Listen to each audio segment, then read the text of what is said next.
come from many different places. We have many different cultures. Open our hearts that we may be bold in finding the riches of inclusion.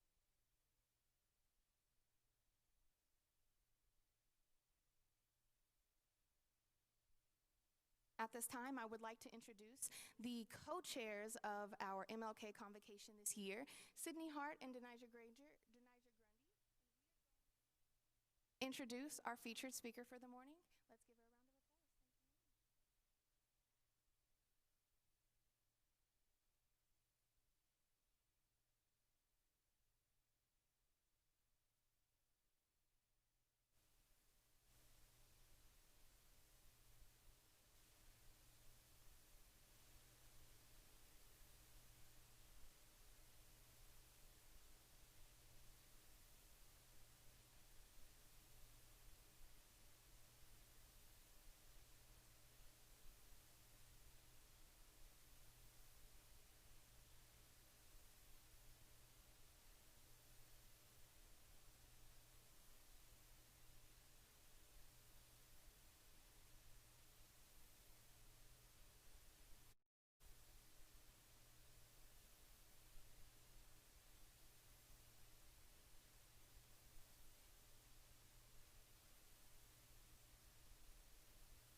Adjunct professor at the IUPUI, Department of Journalism.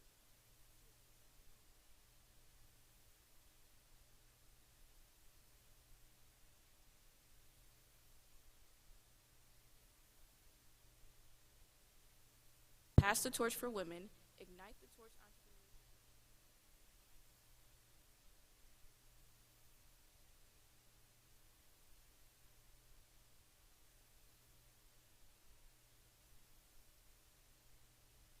Bachelor of Arts from Clark Atlanta University.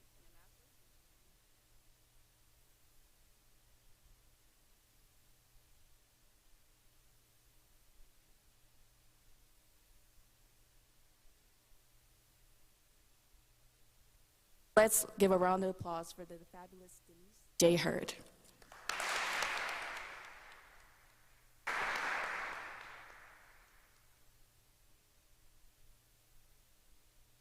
All hear me? Can you hear me? Good morning, haha. Good morning. Good morning. I'm gonna need a little bit more. Good morning. Good morning. Good morning.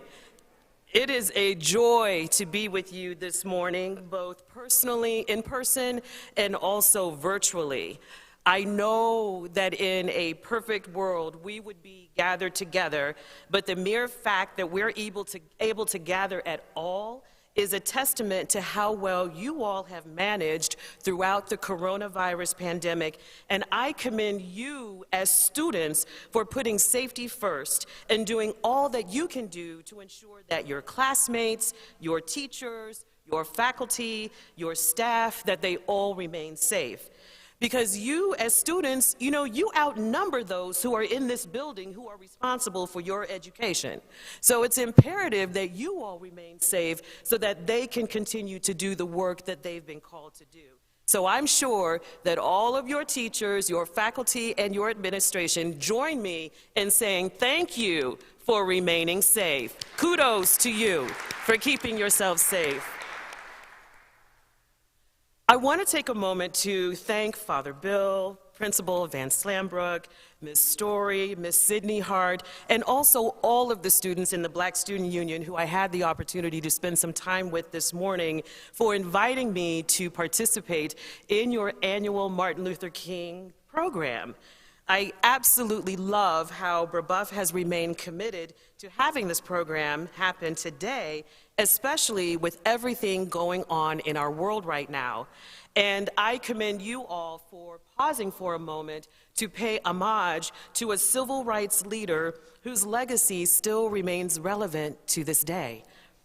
Now, how ironic is it that we're celebrating the life of a man who serves as one of our nation's symbols for peace, inclusivity, and equity, when we as a nation have found ourselves standing at a crossroad when it comes to valuing, appreciating, understanding, and listening to those who may not pray like us, think like us, vote like us, protest like us, and who in our minds are different from us. Being here with you today is an honor, having been a founding member of the Black Student Union when I was a student at Brebeuf. It was a long time ago, but I remember skipping school in protest. You see, there was a groundswell of support for establishing the Martin Luther King holiday, and we could not convince the administration to support this effort. Brebeuf did not acknowledge the holiday. We didn't have a program, nor was it recognized as a day off or a day of service like it is now. As students, we weren't having it. So we just skipped school in protest, and we were given jugs as punishment, but we didn't care. Dr. King once said, "The time is always right to do what is right." We did what we did because it was the right thing to do. We also realized that if we didn't stand in our truth and advocate for what we knew was right, then what sort of foundation were we setting or building for you, the classes of 2021, 2022, 2023, and 2024? So that's what I want to talk to you about today during the brief time we have together. Standing in your truth and doing what is right, even when the task in front of you seems impossible. In 1965, which in total transparency was the year that I was born, 600 marchers in protest of the racist and unfair voting practices occurring in Alabama and all throughout the South decided to march from Selma to Montgomery in protest. They got as far as the Edmund Pettus Bridge outside of Selma when they were attacked by state troopers wielding whips, nightsticks, and tear gas. Known as Bloody Sunday, the brutal scene was captured on television, enraging many Americans and drawing civil rights along with religious leaders to Selma in protest. 2 weeks later, 2,000 marchers set out on a 3-day journey, this time protected by U.S. Army troops and the Alabama National Guard. Needless to say, they made it from Selma to Montgomery without incident. And this historical march was led by none other than Dr. Martin Luther King. Also in 1965, Malcolm X, while delivering a speech at the Audubon Ballroom in New York, was assassinated by members of the Nation of Islam right in front of his wife, his children, and hundreds of supporters who were in attendance that night. I can't imagine what that experience must have felt like, to watch your leader, your advocate, your hope, their life extinguished right in front of you. Prior to his assassination, Malcolm X had completely changed his mind about religion, race relations, and violence. He abandoned his belief in all violence and separation. Instead, he began to hope for a true brotherhood of all races, which some people did not like or understand. Another highlight from 1965 occurred when Congress passed the Voting Rights Act, eliminating legal barriers that prevented African Americans from exercising their right to vote under the 15th Amendment of the Constitution of the United States. Those are just 3 examples of historical events that occurred in 1965. But the passing of the Voting Rights Act, taking place the year that I was born, absolutely blows my mind. It's hard to believe that my parents, up until the year that I was born, could not vote. Imagine living your entire lives until you turn 30, not being able to vote in an election because it was deemed illegal because of the color of your skin. Yet another group of people, because of the color of their skin, could. I don't know about you, but I couldn't live with that, and neither could my parents, which is why they marched, protested, and advocated for the Voting Rights Act. They were mad, and they wanted change, so they did what they felt was the right thing to do to make the world a better place for me and for you. Brebeuf teaches us that we should always strive to be men and women for others. Men and women for others, not men and women for ourselves, not men and women for those who only look like us, or act like us, or date like us, or love like us, or believe like us. Brebeuf challenges us to strive to become men and women for others. But how can we be for others when we make assumptions about one another based on race, socioeconomic levels, gender, sexual orientation, athleticism, or lack thereof, zip code, religion, or other differentiators? The effects of the coronavirus literally and figuratively ripped the Band-Aid off of the wound of inequity that exists throughout our communities. It has also leveled the playing field and shown us that we're better together than we are apart. The social unrest we witnessed this summer left us all speechless and in utter shock. We didn't know what to do, and we couldn't find the answers to our endless lists of questions. And I don't know about you, but when I heard the news about George Floyd, Breonna Taylor, Ahmaud Arbery, and so many other senseless deaths, I found myself asking, how did this happen? How did we get here? What is going on? How do we stop this? There is no one reason and no single answer to any of these questions. But as we strive to become men and women for others and live out the legacy of Dr. King, I want to have a candid conversation and provide you with a few tools I believe will be critical to your success, not only here at Brebeuf, but also in life. First of all, please accept that Black lives matter.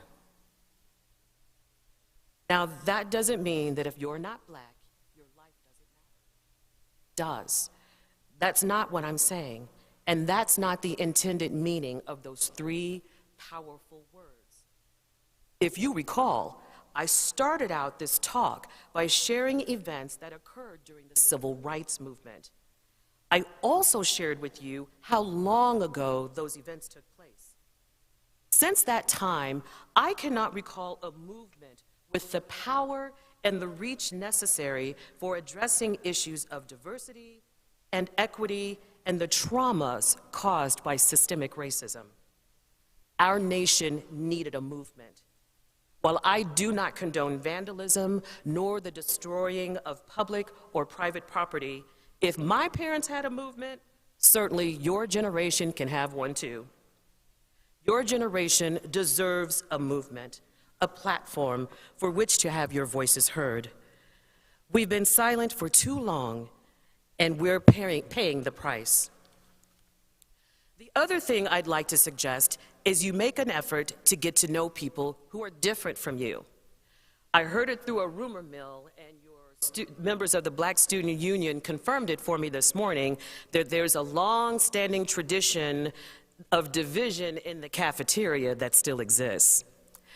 To our faculty and staff, this will never change. Even when I was a student, this existed. But I encourage you all, as students, as you strive to become men and women for others, that you step outside your comfort zone and sit with a different group. You don't have to do it every day, maybe once a week. Things are difficult now with the limitations that COVID-19 has placed on us, but I want you to make a plan for spending time with your classmates who aren't in your circle. You don't have to come BFF or besties, but I truly believe spending time with people who think differently from you will help make you a better listener, a better advocate, and most of all, a better person who is open to appreciating opposing views and ideas of others. I also want you to remember to think before you speak. Words hurt. Words hurt whether you meant them to or not. When describing a person, think if mentioning their race has any relevance to the story that you're telling. To our faculty and staff, this is really important. Your words matter, and students are looking to you for guidance. You are the adults. They are the students, not subject matter experts. Students are students, just that, students. We should not be turning to them to make conversations about equality or matters regarding race easy. They don't have the life experience that you have. Now, they have a perspective, but it is imperative that we do the research and the self-exploration and guide the conversation. Let's help shape our students and empower them with our words. Something else to remember, don't make assumptions. Do you assume that all Black people like rap music or that our Asian neighbors are good at math? Stereotypes hurt everyone. Do we treat our entire student body equitably? Do you as faculty or as students make assumptions about how great the Brebeuf experience must be for those who play sports or those who don't? Those who are engaged heavily in community service or those who do the bare minimum? Those who excel academically or those who are barely able to handle the rigors of the Brebeuf curriculum? I encourage you all to examine your own prejudices and make adjustments so you can treat everyone fairly. We should never make assumptions about one another, ever. Now, this next recommendation is a little bit delicate, but I would be remiss if I didn't offer this advice. I need you, as you strive to become men and women for others, to take some time to recognize and understand your own privilege. One of the first steps to eliminating racial discrimination is learning to recognize and understand your own privilege. Checking your privilege and using your privilege to dismantle systemic racism is something we all have the ability to do. Religion, gender, sexuality, ability status, socioeconomic status, language, and citizenship status can all affect your level of privilege. Using the privilege that you have to collectively empower others requires first that you are aware of the privileges that you have and make the conscious decision to decide how you will use your privileges. Lastly, don't be afraid to validate the experiences and feelings of people of color. Another way to address bias and recognize privilege is to support the experiences of other people and engage in tough conversations about race and injustice. We cannot be afraid to discuss oppression and discrimination for fear of getting it wrong. You all are Generation Z. Generation Z. You're deeply connected to technology, you're avid gamers, you're music lovers, you're ever present in the moment with your constant text messaging, you're involved heavily in social media, you care about trends, and you're quick to research things in order to develop your plan of action. Take action by learning about the ways that racism continues to affect our society and develop your plan for addressing it. So this is my advice to you as you maneuver your way through the hallowed halls of Brebeuf Jesuit. Dr. King once said, The function of education is to teach one to think intensively and to think critically. Intelligence plus character, that is the goal of a true education. Take this time to push yourselves to think intensively, not just while you're in your classes, but when you're outside of the classroom, whether it be in the cafeteria, while you're at your extracurricular activities, or doing your community service. Wherever you are, remember your ultimate goal is to become men and women for others. Intelligence and character will be a critical part of your roadmap, and I wish you the very best in your journey. I encourage you to always stand in your truth and let your voices be heard. You are a movement that is changing our nation, and I look forward to watching your work. I thank you all for inviting me today, and I wish you a very joyful Martin Luther King holiday. Thank you.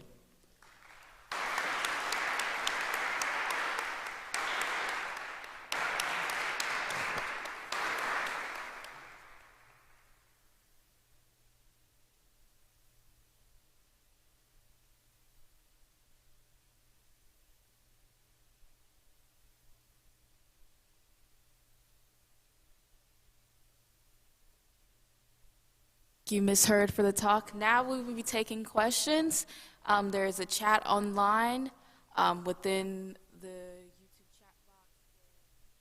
All the classrooms, or if people up here would like to ask Ms. Hurd a question, that would be much obliged.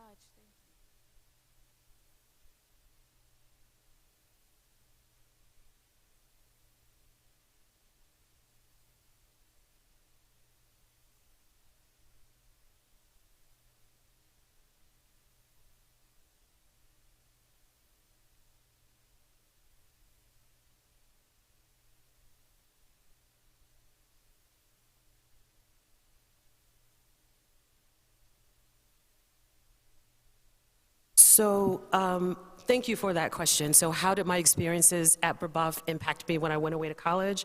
So first of all, because the curriculum at Brebeuf is so rigorous, as you all well know, it made entering college very not as complicated for some of my other classmates. My freshman year, I kept saying, I took physics when I was in high school, you know, and then I remember saying, I took chemistry when I was a junior. So a lot of the experiences I had at as a freshman in college, I experienced as a student at Brebeuf. So it made easing into the academic side easy. Also, the fact that our schedule rotates, you know, the days rotate, it made it very simple understanding my college schedule and when my classes met, the days that they met, and just kind of maneuvering. So it really helped me tremendously. Kind of gave me more foundation than I realized once I got away and went to school. So it was very helpful in that way.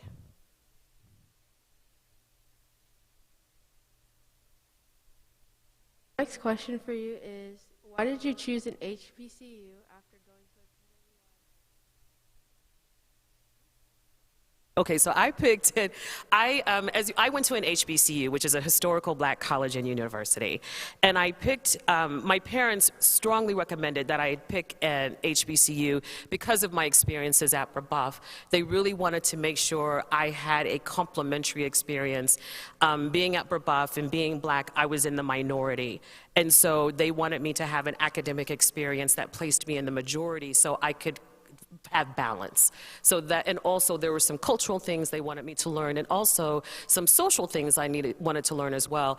I shared with the students this morning when we met that being at Brebeuf, dating was a bust because there weren't a lot of boys to pick from. So I never really dated a lot, but when I got to college, it was like, woo, because I was at an HBCU.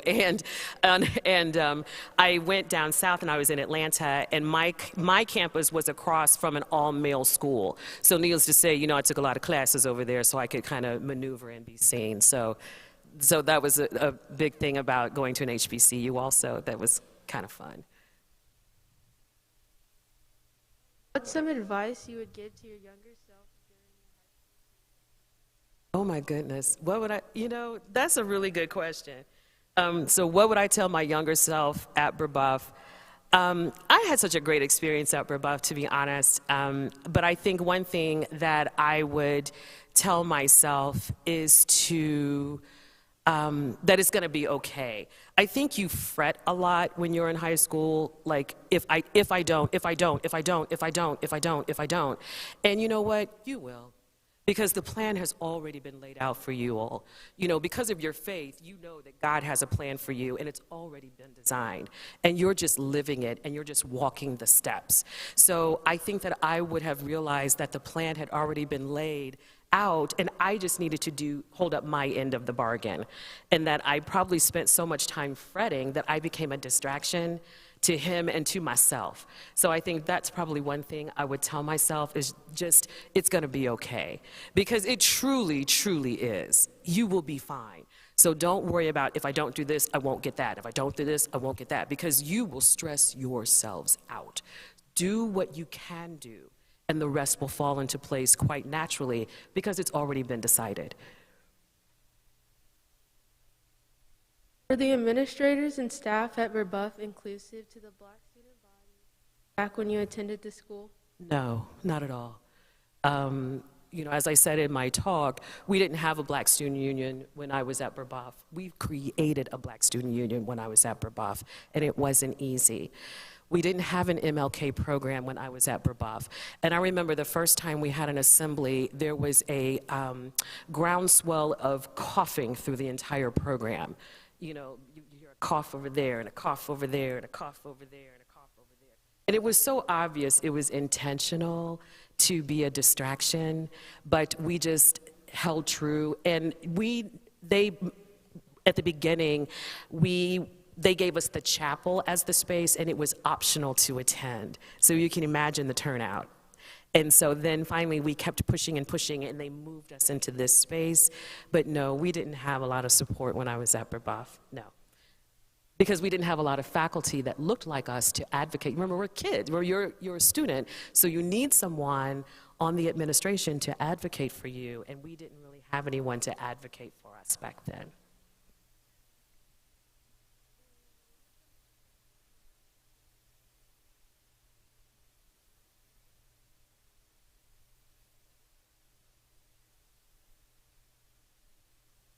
So the first part of the question, can you break up the question? What was the first part? Sorry. What are the implications of current events on the future of the Black community? So what impacts one impacts us all. You know, we are under God. So just because it's happening to someone over there doesn't mean it doesn't have implications for us over here. You remember, people protest because they want change. They protest because their voices aren't heard. So eventually, when their voices are heard, a lot of times laws are enacted, policies are enacted, programs are launched, scholarships are provided. So what impacts one impacts all. So it's very important that we do pay attention to understand that if this group's wishes are realized, how does that impact us all? There's a controversial issue that's out there right now to defund police departments because of some of the things that have happened.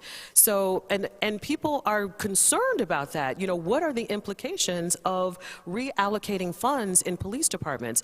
Because I know for me, if someone breaks in my home and I call 911, I'm really going to need the police to come and tell me not tell me it will be a minute because they don't have enough officers because of budget cuts. So I think we need to pay attention because what impacts one impacts all.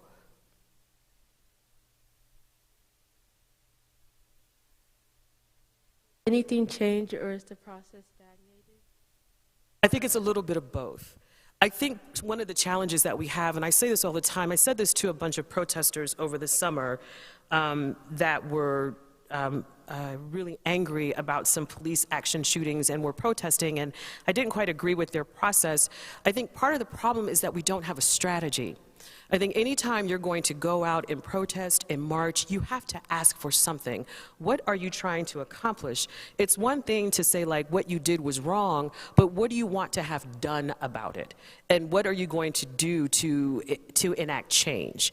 So I think while the process is the same, we need to do more in making sure we have an objective so that we don't become stagnant.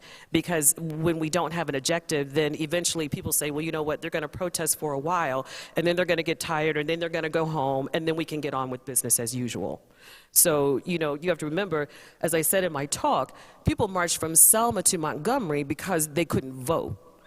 And then, you know, shortly thereafter, we had the Voting Rights Act passed, which was legislation, you know, and changes to the Constitution. So what are we trying to enact? What are we trying to change in order to make the world a better place for everybody?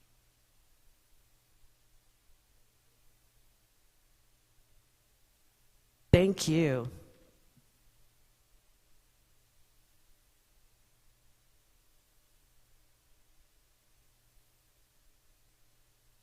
From our chat box, we have nothing but thank yous and compliments and thank yous and compliments, those that were streaming in from our classroom. So a huge thank you.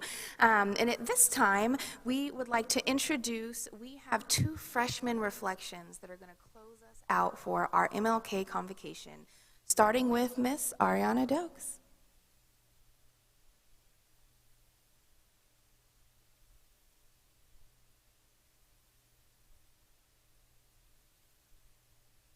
All know that it is now 2021, and in 2021, African Americans have many more rights than we had in 1954, especially when it comes to being able to go to school with people of other races. Although we have these rights, we are still divided by the race line. For decades, Black students in the United States have lagged behind their white peers in academic achievement. In 2014, the high school graduation rate for white students was 87%.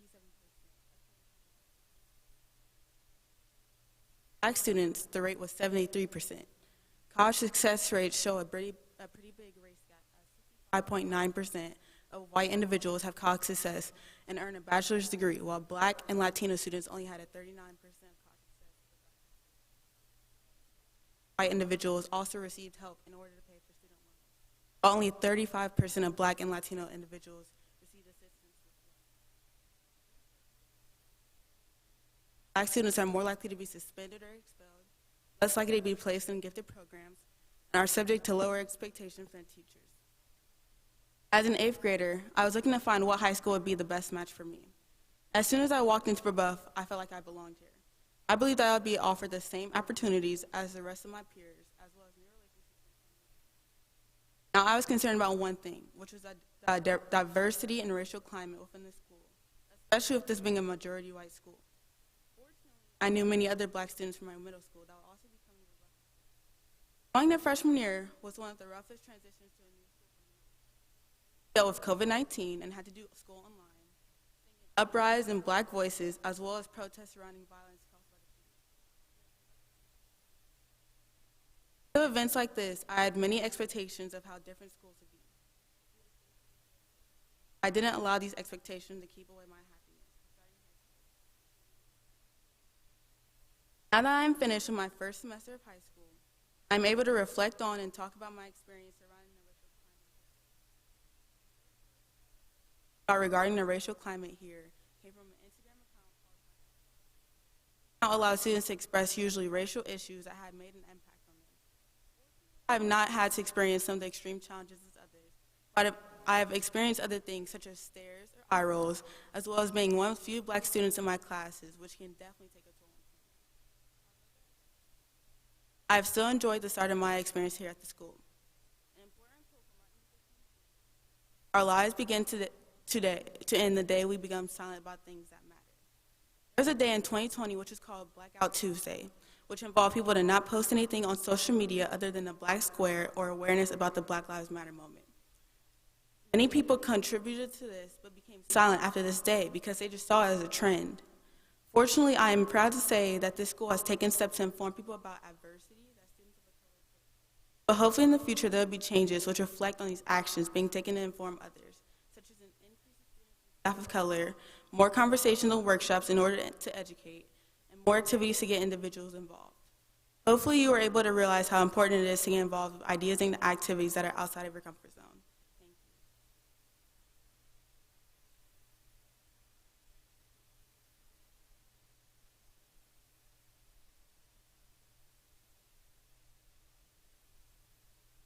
you. And at this time, introducing Jamar Williams.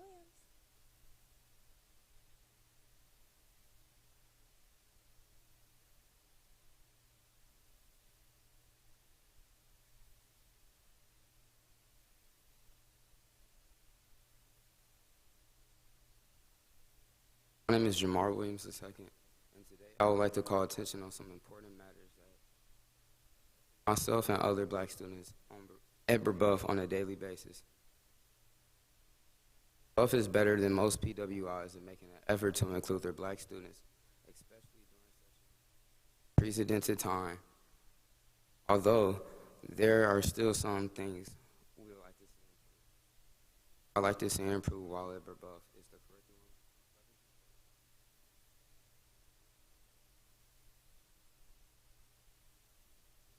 Improve the experiences at Brebeuf. About the curriculum, we should make Black History course a requirement for all students. Other history courses. If our goal is to improve equity, representation at Brebeuf, we do not have many black faculty and staff.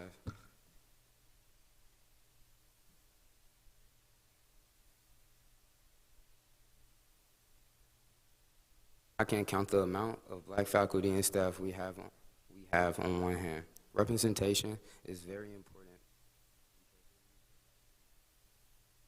Guide kids of color towards their futures and success. Last but not least,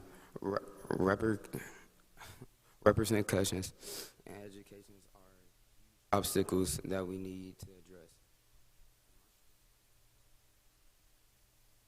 I believe that it is very important for everyone to know that everyone should be held accountable for their actions, while also being educated on these topics.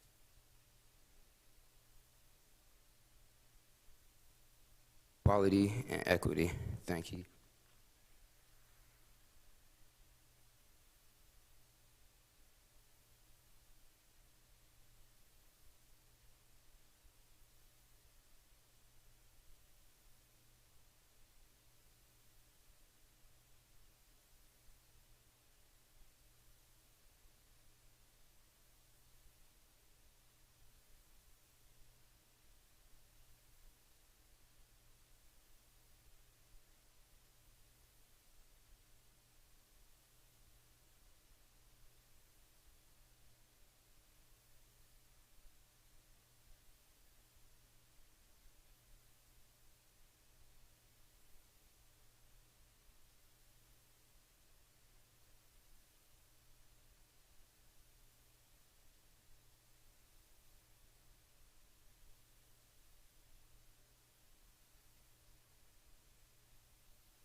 Good morning, Brebeuf.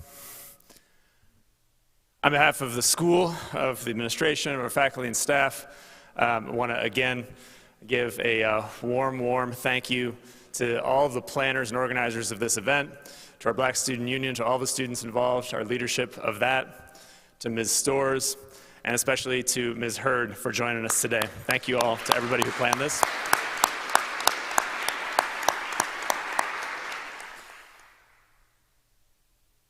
I want to share just a couple of reactions. I've worked with Ms. Hurd at Brebeuf for a while now, for a long time, and it's been a little bit. It's great to have you back in here.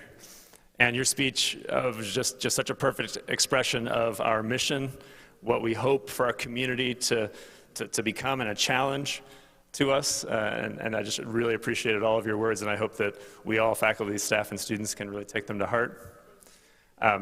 proud of you as an alumna in our community and all you've been able to accomplish. And I'm also really proud of our 2 freshmen who spoke with us this morning. For freshmen to do a reflection for the whole school, give it up again for them.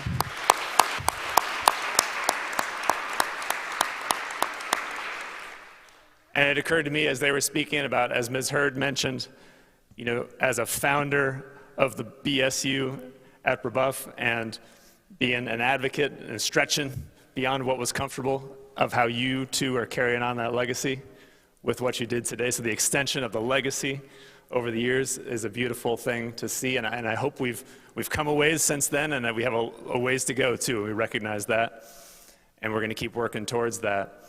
I think for myself, I've been thinking a lot over these 2 weeks. You know, we haven't had a chance to talk as a whole school, and I want to acknowledge it's been a hard 2 weeks, right? In politics and in national conversation, and in the way that folks have felt, especially folks of color, in the way that the impact of the incidents at the Capitol last week hit people.